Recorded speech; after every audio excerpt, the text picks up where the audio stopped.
सभी दोस्तों को भारतीय रेल की तरफ से मैं स्वागत करता हूं। आज मैं कन्वेंशनल लोको के बारे में चर्चा करूंगा। जब लोको डेड रहता है तो किस तरह से उसको इनर्जाइज किया जाता है तो उसी के सिलसिले में मैं बात करता हूं। तो सबसे पहले लोको इनर्जाइज करने के लिए बैटरी का वोल्टेज 110 वोल्ट होना चाहिए। तो डेड लोको को सबसे पहले हम CCPT फ्यूज को सही होना सुनिश्चित करेंगे। उसके बाद SBA को 1 पर करेंगे। बैटरी वोल्टेज को भी चेक कर लेंगे, 90 वोल्ट से ऊपर रहना चाहिए। SBA 1 पर करने के बाद हम ZCPA को, जो बेबी कंप्रेसर का जो स्विच है, तो हम ZCPA को ऑन करेंगे और बेबी कंप्रेसर को चलना सुनिश्चित करेंगे। बेबी कंप्रेसर चलने के बाद RL को खुला रहने पर यह प्रेशर RS टैंक में जाता है। RS टैंक में प्रेशर 6 से 8 kg होने के बाद RS गेज में इसका प्रेशर जब 6 से 8 kg दर्शाना चालू कर दे तो हम लोग पैंटो उठाने का कार्य करते हैं। तो उससे पहले हम लोग जानेंगे कि ये न्यूमेटिक सर्किट का क्या फंक्शन है। तो जब RS गेज में प्रेशर 6 से 8 kg हो जाता है तो वो BV बॉक्स से होते हुए वो आपका जो आप पैंटो सेलेक्ट करेंगे या जो भी पैंटो सेलेक्ट किए हैं, पैंटो 1 सेलेक्ट किए हों या पैंटो 2 सेलेक्ट किए हों, उसके अनुसार संबंधित VPT में प्रेशर जाता है। VPT आइसोलेटिंग कॉक जो है 1 और 2 दोनों नॉर्मल होना चाहिए, यानी कि ओपन रहना चाहिए। VPT कॉक ओपन रहने के बाद संबंधित VPT में जाता है और VPT में जाने के बाद थ्रोटल बल्ब में जाता है। संबंधित थ्रोटल बल्ब को जाएगा। थ्रोटल बल्ब उस प्रेशर को 3 स्टेप में सर्वो मोटर में भेजने का काम करता है और अंततः पैंटो रेज होता है। एक चीज़ हम यहाँ देखेंगे कि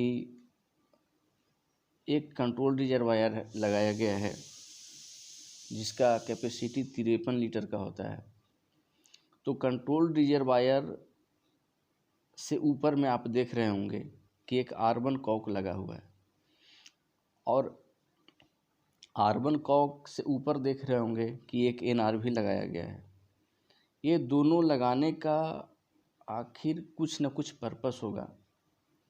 तो जब NRV R1 कॉक के ऊपर में सर्किट में आप देख रहे होंगे R1 कॉक के ऊपर में जो NRV लगा हुआ है, जब ये NRV खराब हो जाता है तो हम लोग जब बेबी कंप्रेसर से जो प्रेशर बनाते हैं वो प्रेशर RS टैंक में ना जाकर सीधे वो कंट्रोल रिजर्वायर में जाना स्टार्ट कर देता है, जिसका कैपेसिटी 53 लीटर का होता है। और 53 लीटर का जो कंट्रोल रिजर्वायर है उसको भर पाना बेबी कंप्रेसर से थोड़ा मुश्किल पड़ जाता है, यानी कि नहीं भर पाता है कंट्रोल रिजर्वायर बेबी कंप्रेसर से। और अंततः क्या होता है कि बैटरी का जो वोल्टेज है वो डाउन होना शुरू हो जाता है और हम लोग पैंटो नहीं उठा पाते हैं और अंततः हम लोगों को फेल करना पड़ता है। तो ये जानकारी बहुत ज़रूरी है कि जब इस तरह की घटना लोको में मिले, यानी कि हम बेबी कंप्रेसर चला रहे हैं और RS टैंक में प्रेशर नहीं बन रहा है, तो हम एक शब्द में इस चीज़ को कंफर्म करना है हम लोगों को कि NRV ख़राब हो गया है। तो NRV ख़राब हो गया तो उसके लिए हम लोगों को एक ऑप्शन दिया गया है, R1 कॉक को हम लोग को मतलब बंद कर देना है।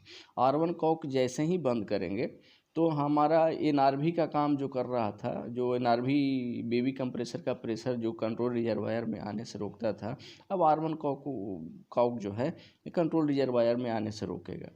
अब जब बेबी कंप्रेसर हम लोग चलाएंगे तो कंट्रोल रिजर्वायर में ना करके RS टैंक में प्रेशर जाएगा और RS टैंक में प्रेशर जाने के बाद हमारा पैंटो रेज हो जाएगा।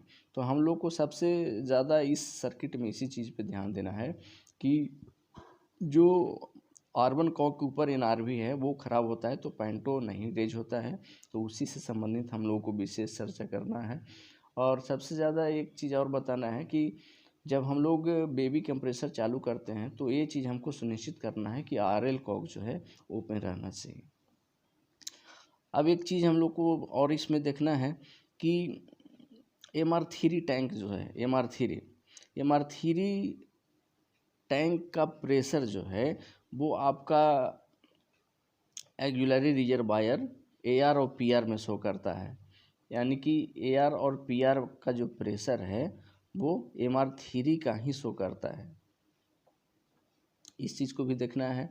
एक NR भी लगा हुआ है आपका इधर जो DJ चैम्बर साइड में जा रहा है, और एक RDJ है, तो ये भी NR भी लगाया गया है, ताकि ये इसलिए लगाया गया है कि हमको DJ चैम्बर में पहले प्रेशर नहीं भेजना है, पहले हमको प्रेशर भेजना है